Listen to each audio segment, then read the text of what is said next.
3단원 근대 국민국가 수립 위한 노력.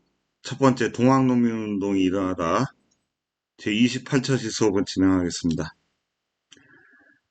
이번에 학습 목표는 동학농민운동이 일어난 배경을 파악하고 그 전개 과정과 의의를 설명할 수 있다입니다. 동학농민운동의 발발 배경, 농민운동의 진행 과정, 청일전쟁과 삼국간섭이 주요 내용이 되겠습니다. 교과서 108쪽에 도입활동으로 근대 주요 사건이 일어난 한성의 지도가 보이죠.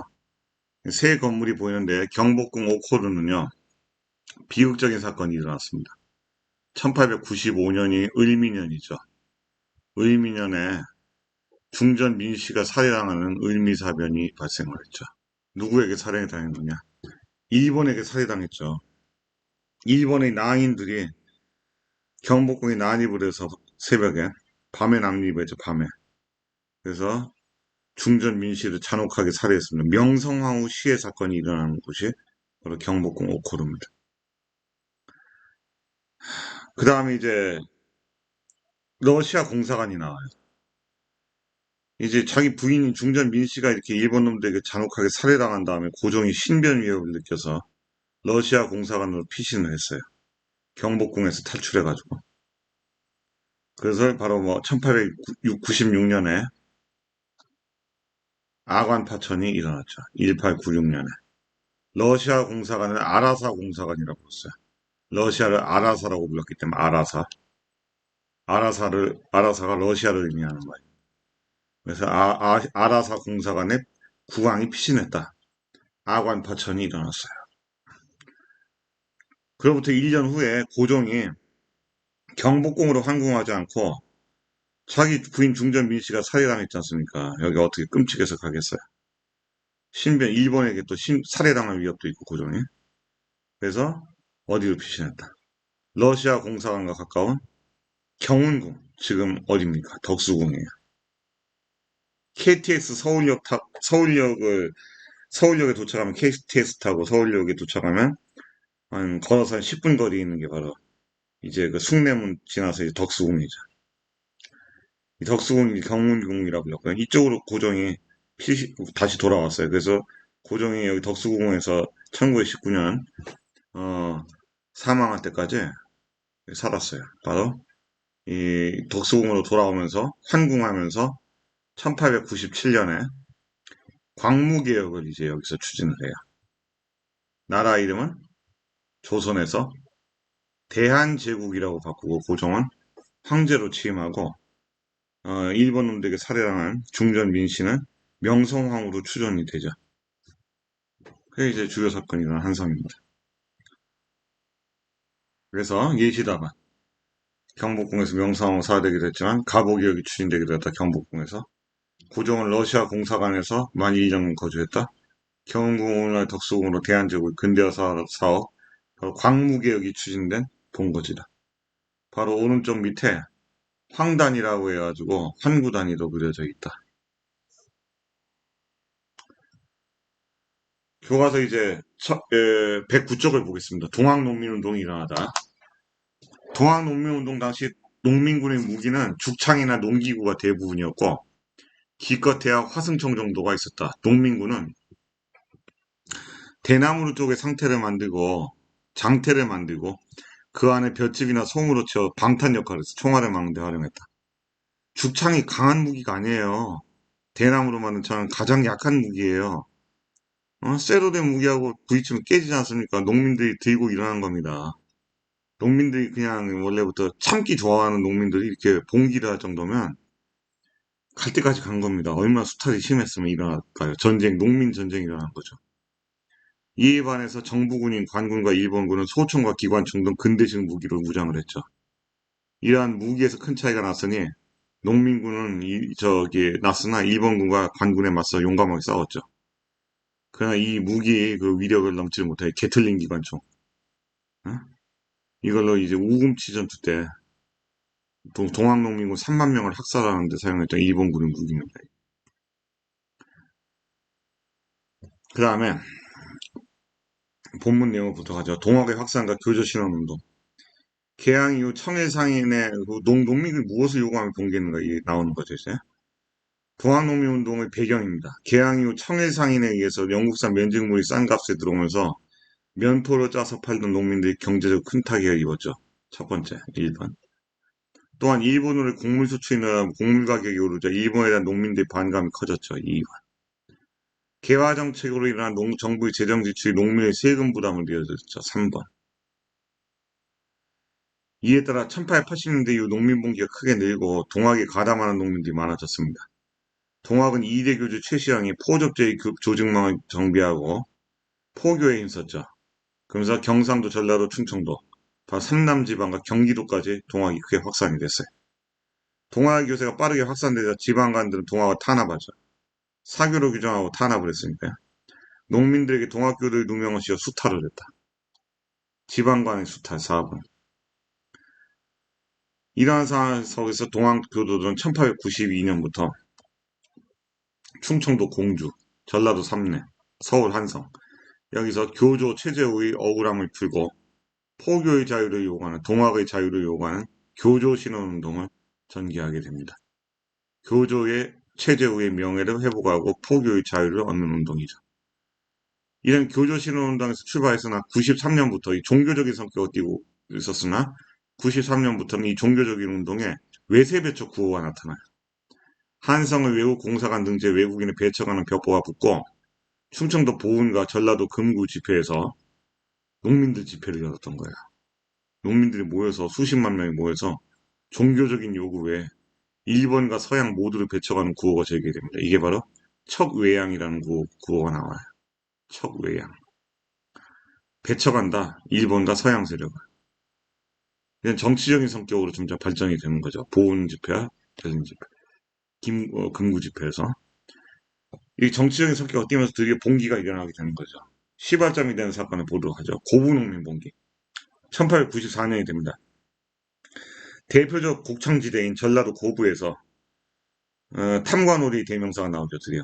고부군수 조병갑의 부정과 부패 행포가 결국에 봉기의 시발점이 됐어요. 농민들의 원성이 높았는데 농민들은 1894년 전봉준을 지도자로 해서 조병갑을 타도하기 위해서 봉기를 일으켰어요. 이게 고부 봉기입니다. 조병갑은 이미 도주했지만 농민들은 고부 관할을 습격해서 억울하게 옥살이 하던 사람들을 풀어주고 창고의 곡식을 가난한 농민들에게 나누어 줬죠. 조병갑의 형포가 얼마나 심했냐. 고부군수 조병갑은 만석보라는 저수지를 세웠죠. 이 수리시설을 만들었어요. 만석보, 물을 대는 거. 물을 저장해두는 보를 설치했는데 조병갑이가 여기서 농민들에게 다시 만석보를 다시 쌓도록 해가지고 원래 이 물을 저장해두는 보가 있었음에도 불구하고 만석보를 쌓아서 여기서 강제로 물을 이용하도록 시키고 물세를 거두었어요. 물세. 농민들에게 물세를 받아 처먹었던 거죠. 이게 바로 세금이 조병갑이가 지가 횡령 부정축제하고 횡령하고 응? 이거 갖고 또 저기 민시정권한테 세금 바치고 저기 뇌물 바치고 했던 거죠. 응? 인간 쓰레기 조병갑. 그렇죠? 저기 임술농민봉기 때는 백낙신이 있었죠. 동학농민운동의 원인은 조병갑이었습니다. 그래서 수탈의 상징이 조병갑이 만들던 만석보를 허물어버리고 부패한 향리들을 붙잡아 다스렸어요. 정부가 이 새로운 군수를 임명을 했어요. 박원명이라는 사람이 왔어요. 박원명 군수는 이 농민들한테 참 좋은 인물이었어요. 농민들 진정을 시켰는데 군수의 다짐을 받고 농민들 해산했죠. 근데 엉뚱한 놈이 또 왔어요. 장흥부사 이 농민 고우봉기를 조사하겠다고 해서 안핵사로 이용태라는 자가 왔어요. 장흥군의 부사였던 옆 지역에 그 수령이 온 거죠. 이게 파견되어 가지고 봉기에 참여한 농민들 동학교도 잡아들이고 가족까지 체포하고 이런 난리를 친 겁니다. 이용태가 조병갑이 못지않은 탐관오리입니다. 같은 놈들이에요. 끼리끼리 한다. 그 조병갑은 풀어주고 농민들을 붙잡고 이런 아주 어처구니 없는 일을 저질렀어요. 그래서 농민들의 분노가 더 커졌죠. 이 전봉준은 이렇게 지금 동아농민들 발발 배경과 사후수습네요. 이렇게 정리하면 되겠고요. 그래서 고부 농민봉기에 가담한 농민들에 대한 처벌이 이어지자 전봉준이 탈출했어요. 친구 손아중, 김계남 등과 함께 전라도 각지에서 농민군을 모았어요. 그래서 무장이라는 곳에서 대규모로 봉기를 하게 되죠. 이게 제 1차 봉기입니다. 고부봉기에서 이제 확대가 된 거예요. 이런 고부를 다시 재점령하고 이용태 몰아내고 백산으로 이동한 후에 농민군 조직을 덕대 개편했죠. 이어 폭정을 없애고 백성을 구한다라는 제폭구민, 나라를 돕고 백성을 편안히 한다라는 보국안민 등의 구호를 담은 경문을 전국에 보내 백성의 동참을 호소했습니다. 제폭구민, 보국안민. 반봉건적 성격을 딱 보이고 있는 거죠. 농민군은 황토현에서 관군을 격파를 했어요. 황토현 전투. 지방군을 격파하고 전라도 서남쪽의 정읍, 고창, 무장, 한평을 다 점령을 했죠. 그래서 중앙에서 토벌 군대가 내려와요. 중앙에 정예 군대가 정부군을 파견해오자 이 정부군을 황룡천 전투에서 전남 장성 여기서 앞에 나왔던 방탄 무기인 장태 등을 이용해가지고 격파를 합니다. 이들 정부군을 격파하고 어디까지 점령했느냐? 전주성을 점령을 해요. 전주성이 굉장히 중요한 요충지인데 호남 제1문 전주성을 점령해서 위세가 굉장히 셌어요. 전라도 전역을 거의 장악하게 이르게 되죠. 전주성 함락에 놀란 정부가요. 청나라에 또 비겁하게 군사 지원을 요청합니다. 자기들 힘만으로 진압하기 어려우니까 또 이모군한테 좀 또 비겁한 짓을 한 거예요. 이 정부가. 조선 정부의 무능함이 또 드러난 거죠. 고종과 그 부인은 이제 명성황후의 책임을 물어야 되죠. 그 청군이 아산만에 또 상륙을 했어요. 응? 인천으로 안 가고 아산만에. 왜? 가까우니까 이게 전라도 쪽으로. 충청도 쪽에 상륙한 거죠. 일본도 조선 내 일본이 보호르구실로 대규모 병력 어디에 인천에 상륙을 시켰어요. 하루 차이였습니다. 5월 5일날 청구, 5월 6일날 일본.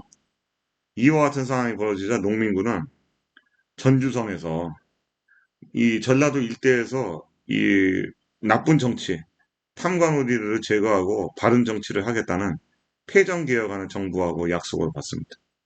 이 정부군 대표가 홍계훈이었어요. 그 명성황후를 이모군란 때 탈출시켰던 홍계훈하고 전봉준이 여기서 합의를 본 거예요. 이 사건은 전주화약이라고 한다. 전주에서 농민군과 정부군이 평화조약을 맺고 자 농민군이 해산합니다. 전주성에서 물러났어요. 이유가 이 가장 컸던 게 외국 군대의 그 진압 명분을 없애야 되겠다는 생각을 한 거죠. 외국 군대를 철수시키려면 농민군이 해산해야 되잖아요. 그래서 패전개혁안 약속받고 물러난 거죠. 그래서 농민군은 전라도 각지에 돌아와서 자치개혁기군인 집강소를 설치해가지고 지방관들과 협력하면서 패전개혁안을 실천해 나갔던 거죠. 전주와약 집강소 설치 패전개혁안이 중요한 의미가 되는 거죠. 그럼 이 집강소 설치는 우리 그 지방자치제도의 시초라고 할 수 있죠. 그렇죠? 농민들 아래층으로부터. 그래서 동학농민운동의 진행 과정을 이렇게 정리해 보면 되겠죠. 그 다음 이제 교과서 110쪽의 중간 부분 청일전쟁과 사국관설이에요. 전주화약이 체결된 이후에 조선 정부는 동학농민운동이 일어난 다음에 반성을 했겠죠. 저희들이 이제 부정부패했으니까 이 농민들이 들고 일어나지 않느냐. 그래서 개혁을 해야 되겠다. 그래서 교정청을 설치해서 근대적 개혁을 추진하려고 했어요. 한편 청나라 일본 군대의 양국에 이제 철병을 요구합니다. 동학농민군이 해산했으니까 더 이상 외국 군대가 주둔할 명분이 없으니까 돌아가라. 근데 일본이 이를 거부하죠. 거부하면서 청에게 공동으로 조선의 내정을 개혁하자고 제의를 해요. 근데 청과의 교섭에 실패하자 일본이 단독으로 서울 경복궁을 점령해버렸어요. 그리고 아산만에 상륙해 있던 청군을 공격했어요. 그 전쟁이 경복궁 점령과 청일전쟁의 시작. 1894년부터 95년간 있었던 청일전쟁이죠. 일본군은 성안 전투에서 그리고 평양 전투, 그리고 황해전에서 대승을 거두고 청의 본토까지 진격해서 리순과 웨이하이웨이까지 점령합니다. 여기 산둥반도 웨이하이웨이하고 랴오둥반도 리순까지 점령하다. 전쟁에서 패한 청은 결국 1895년에 일본 여기 시모노세키 항구 도시역에서 시모노세키 조약을 체결합니다. 그래서 청일전쟁이 끝나요. 시모노세키 조약 내용은 청은 조선이 이제 자주 독립국가에 인정하고 조선에서 철수한다. 조선에서 청나라 세력이 완전 철수하게 됩니다. 대신에 이제 일본에게 랴오둥 반도하고 타이완 등을 뺏겼어요. 여기 요동 반도, 랴오둥 반도하고 밑에 지금 대만이죠, 타이완.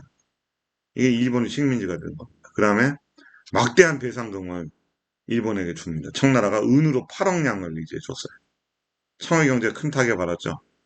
근데 일본은 이 돈을 가지고 군국주의로 일본의 산업화를 촉진시켰어요. 일본의 발전을 가져왔습니다. 다시 말하면 일본은 이제 배상금, 엄청난 양의 배상금을 받아서 이제 어떤 일본인들이 잘못된 습관을 들이게 됐냐면 외국과 전쟁을 해가지고 이기면 돈을 뜯어낼 수 있구나 하는 아주 잘못된 악질의 습관을 일본이 갖게 됩니다. 그래서 제국주의 대열에 이렇게 합류하게 되는 거죠. 제국주의 국가들이 영국이나 프랑스나 뭐 미국이나 할 것 없이 다 이런 방법을 썼어요. 전쟁에서 이기고 난 다음에 전쟁에서 진 나라를 식민지로 삼거나 아니면 배상금 뜯어내는 거예요. 어? 청은 조선에 대한 영향력을 상실했다. 이 소식을 접한 러시아가 자 러시아는 어디를 지금 눈독 들이고 있었냐면 이 랴오둥 반도 특히 리순을 원래 러시아가 호시탐탐 노리고 있었어요. 러시아는 이제 만주 지역을 거쳐가지고 여기 중국으로 진출하려고 했던 거죠. 근데 엉뚱하게 일본이 지금 랴오둥 반도를 점령해버리니까 안 되겠다. 여기에 러시아는 프랑스하고 독일 친구들을 끌어들여서 러프독 세 나라가 일본에게 압력을 가합니다. 일본, 랴오둥 반도를 중국 청나라에게 돌려주게. 안 돌려주면 동아시아 평화를 위협하니까 너희들 가만두지 않을 거야. 그래서 일본을 압박합니다. 바로 이게 삼국 간섭이에요. 러시아, 프랑스, 독일이 일본을 압박해서 결국에는 일본은 눈물을 머금고 랴오둥 반도를 청에게 반환하고 대신 보상금을 받아냈죠. 이게 이제 삼국 간섭입니다. 그래서 청일전쟁과 삼국 간섭을 이렇게 내용 정리해보면 되겠고요. 그 다음 이제 이런 상황에서 제 2차 봉기가 일어났죠. 이런 상황이 전개되는 과정에서 청과 벌인 평양성 전투에서 일본군이 승리하자 조선 정부군과 연합하여 농민군을 본격적으로 진압할 준비를 합니다. 이 청일전쟁 중에 일어난 거죠. 이에 농민군은 다시 봉기를 해요. 바로 일본군을 몰아내자. 일본군이 서울의 경복궁을 점령하고 여기 일본이 내정 간섭하고 개혁을 강요하죠. 갑오개혁이 일어나고 청일전쟁이 막 전개되고 있어요. 이런 상황에서 농민군이 일본을 타도하자는 반침략의 기치를 내세우면서 다시 봉기를 한 거죠. 1차 봉기가요, 반봉건적 성격이 강하면 2차 봉기는 반외세, 반침략의 성격이 강해요. 손병희가 이끄는 북적군과 동학의 3대 교주 손병희는 충청도 일대에서 활동을 하면서 전봉준이 일으킨 남접이 일으킨 봉기를 관망하고 있었어요. 참여를 하지 않다가 이 외세를 몰아내야 된다는 데서는 뜻을 같이 했어요. 그래서 전봉준과 손병희가 연합한 게 논산에서 합류를 해가지고 서울로 진격하게 되죠. 근데 어디를 거쳤느냐? 공주 여기 우금치 고개를 넘어야 했는데 여기는 못 넘습니다. 이때 전라도와 충청도는 물론 경상도, 강원도, 경기도, 황해도 등지에서 농민군이 봉기했다. 황해도는 누가 있었을까 우리? 김구 선생님이 있었어요. 김구 선생님. 김구 선생님이 소년 동학농민군 지도자였어요. 농민군은 공주 우금치에서 일본군과 관군의 연합부대를 상대로 치열하게 전투를 벌이죠. 물론 이제 황해도 등지에서 싸우다가 이제 김구 선생님이 패했어요. 정부는 패하는데 아까 말했던 것처럼 일본군 게틀링 기관총으로 농민군 3만 명을 학살하죠. 이 전투에서 우금치 고개에서 농민군이 패해서 농민군 조직이 와해됩니다. 근대식 무기로 무장한 일본과 관군이 크게 패한 이후에 관군과 일본군의 연합부대는 전라도 각지에서 농민군 진압작전을 펼칩니다.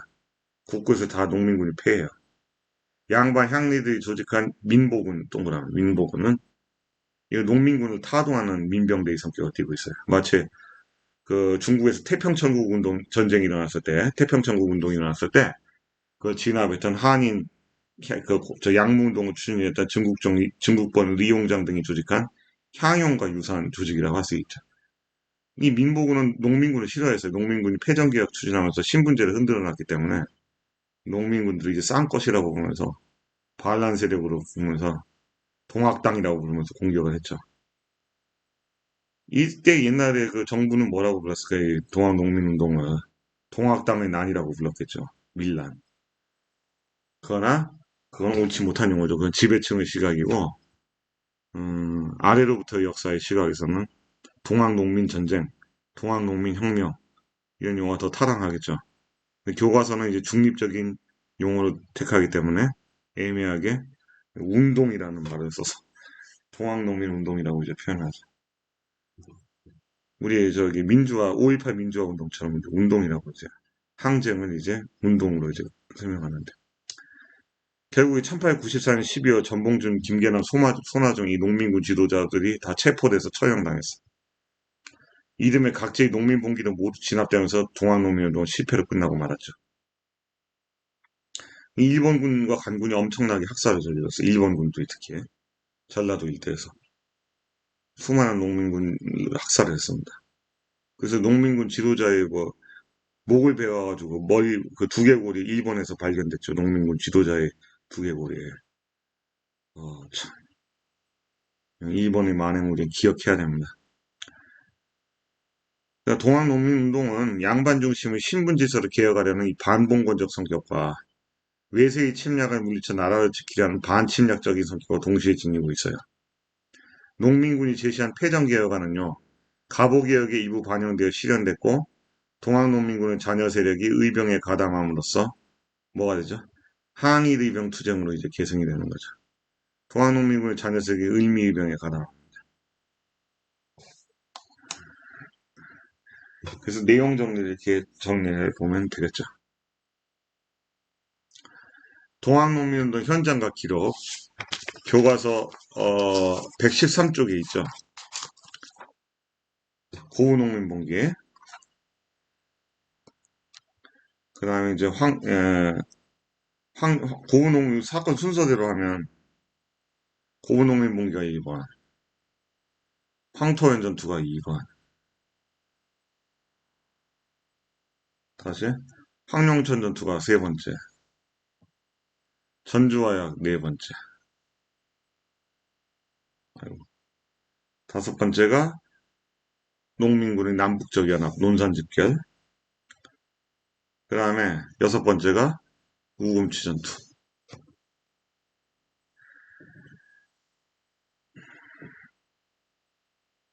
우금치 지형도죠. 일본군이 유리한 고지에서 게틀링 기관총을 발사해서 아래에서 위로 올라오는 농민군을 공격했던 거죠. 이게 정리해 볼 수가 있죠. 동학농민운동과 태평천국운동의 비교를 보면요. 교과서 111쪽에 조선의 동학농민운동과 청의 태평천국운동은 개항이의 사회 혼란 속에서 종교조직을 중심으로 일어난 농민운동이라는 유사성을 지닙니다. 제1차 아편전쟁 이후 농민생활이 어려워지자 청에서는 홍수전이 상제회를 조직하고 태평천국운동을 일으켰어요. 동학은 최재우가 만들었죠. 농민군이 패전개혁안을 내세웠던 것처럼 태평천국군도 천조전무제를 통해서 토지를 골고루 분배하고 남녀 평등 사회를 건설할 것을 내세우면서 세력을 확장했죠. 그러나 지도층이 분열하고 한인 관료와 지주층이 향용을 조직해서 동학은 이제 민보군이 진압했죠. 이들을 공격하면서 태평천국운동은 끝이 났죠. 동학농민운동과 태평천국운동은 농민들을 억누른 봉건질서를 없애려 했고 반회세적 성향을 띄었다는 공통점을 지니죠. 홍수전이고 태평천국 중국 태평천국운동은 한국 동학농민운동보다 40여 년을 먼저 일어났고 10년 이상 중국 남부 지역을 점령하고 국가를 칭했다는 점에서 다른 점도 있어요. 그냥 농민들이 주체가 되었고 반봉건 반침략자 성격의 사회운동이었기 때문에 비교 검토해 볼 만한 가치가 있는 거죠. 교과서 112쪽에 동학농민운동의 성격과 이 패전개혁안을 추진하다. 이거는 전주화약 체결 이후에 한 거죠. 그렇죠? 두 번째, 단독보도 법무화문 재판관의 전봉준 신문 기록 입수. 작년 3월 민중을 왜 모았는가? 고부군수 스타 때문이다. 흩어져 돌아간다면 무슨 일 했는가? 왜 다시 봉겼냐? 장무사 이용태가 조사 책임자로 와서 백성을 동학따로 체포하고 그 처자식을 잡아 사리구려 행했기 때문이다. 전주화약 이후 다시 군사에 일으킨 이유는 뭔가? 일본이 도성의 군대를 파견해 임금을 놀라게 하니 경복궁점령을 비판한 거죠. 나라를 사랑하는 마음으로 의병을 일으켜 일본군과 전투를 벌이고자 한 거다. 동학농민군의 패전개혁안을 읽어보고요. 농민군이 지향했던 사회 모습을 이렇게 써보면 좋습니다. 조세 징수 과정의 폐해 제거, 탐관오리 징계, 외국 상인의 영업 반대, 적재적소 인재 등용, 대원군의 국정 참여 등 반봉건적이고 반침략적인 사회를 지향하고 있다. 이거죠. 이게 패전개혁안입니다. 그 다음에 두 번째, 동학농민군이 관군과 계합하에 상반된 태도를 보였던 이유를 독자 투어 기사 통해 추론해보자. 계합하는 정부 관료임에도 불구하고 일본군과 손을 잡고 경복궁을 습격하고 이어 국권을 위태롭게 했기 때문에 당시 개념으로는 일종의 역적이 된다. 계합파가. 동학농민군은 국가를 돕고 백성을 편안하게 한다는 목표를 내세웠으므로 국가의 위기를 만든 것으로 보니 계합파를 배척할 수밖에 없었다. 따라서 아직 계합파 영향을 덜 받았다고 보이는 관군을, 정부군을요, 자기 편으로 끌어들여 같이 일본군과 계합파에 대항하자고 권유한 것이다. 이 추론할 수가 있겠죠. 3번 신문기사를 바탕으로 고부농민봉기 1차 분기, 2차 분기 원인과 성격을 각각 말해보자. 고부농민봉기는 고부군수 조병갑의 탐악과 수탈, 이전과 같은 농민봉기의 성격을 가지고 있고요. 제1차 분기는 민시정권, 민시척조과 관리들의 부정부패, 반봉건적 개혁적 성격이고요. 2차 분기는 일본군과 계합하의 정변으로 국가위기, 반침략적 성격을 보이고 있어요. 일본군의 경복궁 정명이죠. 계합파의 정변은 이제 가보개혁을 이제 추진하고 있었던 당시 상황을 위기로 보고 있는 거죠. 동학교도는 1892년부터 교주 최조의 억울함 풀고, 그 다음에 2-1번은 군국기무처가 아니라 집강소가 되겠죠. 2-2번은 맞는 설명이고요. 2-3번 바로 삼국간섭에 대한 설명입니다. 러시아, 프랑스, 독일, 일본에게 간섭했다. 41, 42차시 내용입니다. 이전 차시 진단평가 1번 급진계합하고 우정총국의 개국 축하행을 일으킨 사건은 갑신정변이죠. 갑신정변의 결과 청과 일본 사이에 체결된 거는 텐진조약이 되겠죠. 그 다음에 이제 1번 전라도 고부군수 조병갑의 부정부패 수탈. 고부공기를 선고한 전봉준. 2번은 전봉준이 되겠습니다. 그 다음 3번은 집강소가 되겠고요. 4번은 우금치 전투. 그 자료학습 1번은 정부와 전주화약을 맺은 뒤 해산했죠. 2번은 농민군의 요구는 이제 갑오개혁에 영향을 줘요. 동학농민운동 전개 과정에서 일어났던 갑오개혁에 이제 영향을 줍니다. 다음 단은 이제 갑오개혁이네요. 뒷면 형성평가를 보겠습니다. 다음 설명에 맞으면 O, 틀리면 X. 패전개혁안을 제시해 전주와 화약을 체결했다. 맞죠? 자치개혁기구는 군국기무처가 아니라 집강소를 설치했죠. 틀렸습니다. 1차 동학농민운동에 대한 설명을 오차하는 거. 반봉공기치, 황토현 전투, 고부점령, 전주성 점령 후 전주 화약까지가 1차 동학농민운동에 해당되죠. 고부공기에서 전주 화약까지.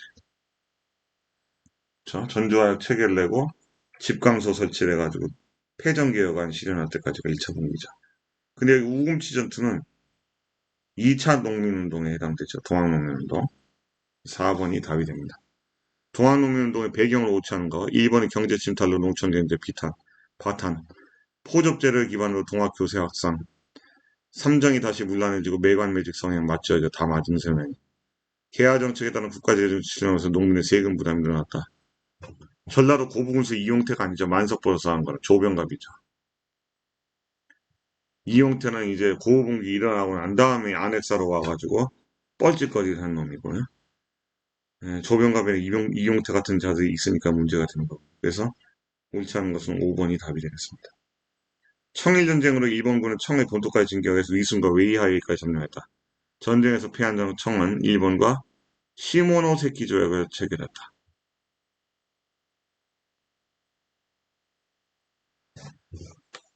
이렇게 되겠습니다. 다음 시간에는 두 번째 갑오개혁을 추진하다에 대해서 학습하겠습니다. 수고하셨습니다.